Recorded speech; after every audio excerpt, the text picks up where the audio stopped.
Remember the Arab Spring? Back in 2011, social media was hailed as a liberation technology. It was the tool that would empower citizens, topple dictators, and spread democracy like wildfire.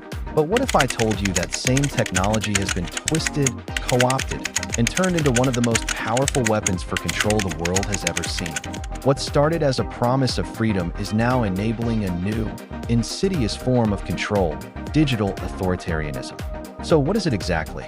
Put simply, digital authoritarianism is when governments use technology, like AI, mass surveillance, and big data, to watch, repress, and manipulate their people. The desire for control is as old as civilization itself, but what's terrifyingly new is the scale, the efficiency, and the subtlety. Imagine a form of control so pervasive that physical force is no longer the primary tool. Instead, fear does the heavy lifting.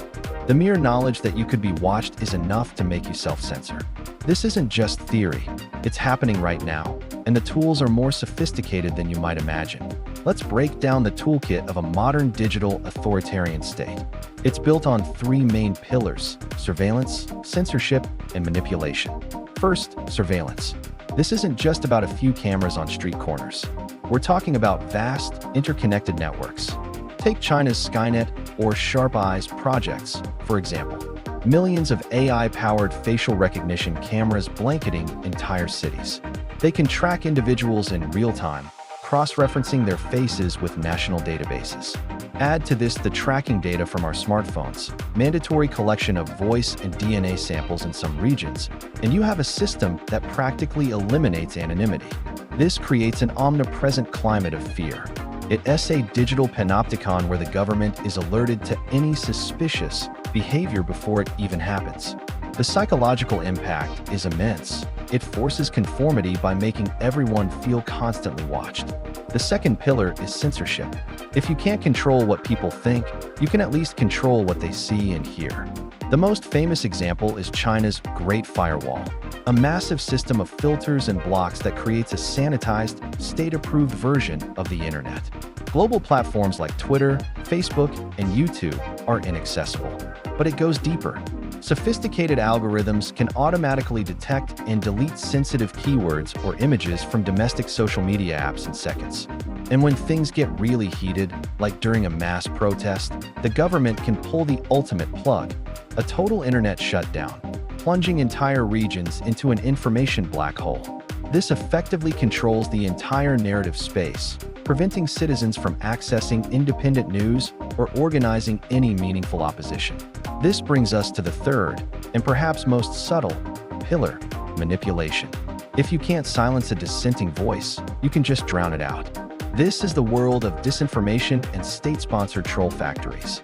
Governments employ thousands of people to create fake online accounts and flood social media with pro-regime propaganda. This is called astroturfing, creating the illusion of grassroots support. They also run coordinated harassment campaigns against journalists, activists, and academics, aiming to intimidate them into silence. Furthermore, many of these regimes have passed vague, fake news laws, which are then used as a legal weapon to jail anyone who criticizes the government. The cumulative effect is a toxic information environment. It erodes public trust in everything: the media, experts, even each other, and fosters a deep-seated cynicism that makes collective action seem pointless. Now, here's the part that should concern everyone, no matter where you live. This model of high-tech repression isn't staying in one place. It's being exported globally, and you might be surprised to learn who's involved. China has positioned itself as the world's leading supplier of this digital authoritarian toolkit. State-linked tech giants like Huawei and SenseTime have provided surveillance systems, facial recognition cameras, and smart city infrastructure to governments across Africa, the Middle East, Southeast Asia, and even Latin America. They often package these technologies as part of larger economic deals, making them an attractive offer for regimes looking to tighten their grip on power. For these governments, it's a turnkey solution for social control. But here's the uncomfortable truth: the West is not just a passive bystander. Western companies, including some from the US, UK, and France, have been repeatedly implicated in selling what's called dual-use technology to repressive regimes.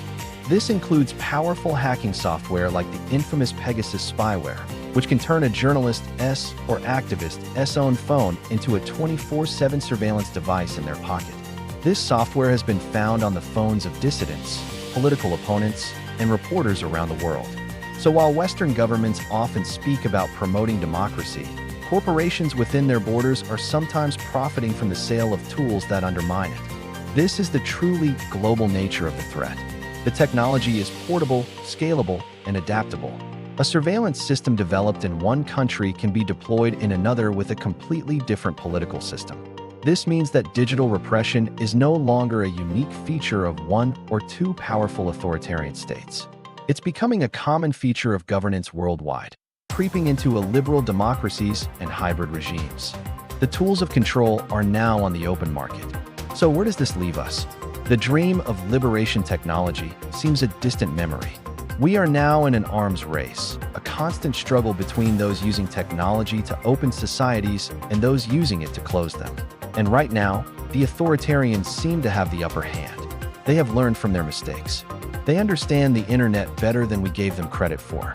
They have learned how to turn a tool of connection into a weapon of division and control.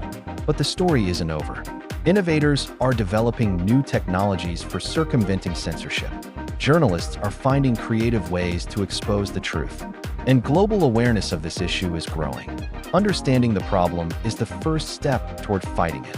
We need to demand greater transparency from tech companies and stronger regulations from our own governments to stop the export of these repressive tools.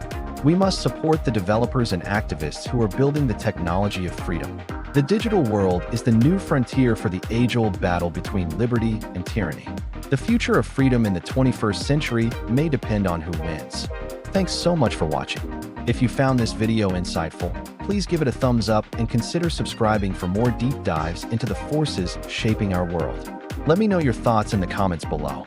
Stay curious and stay informed.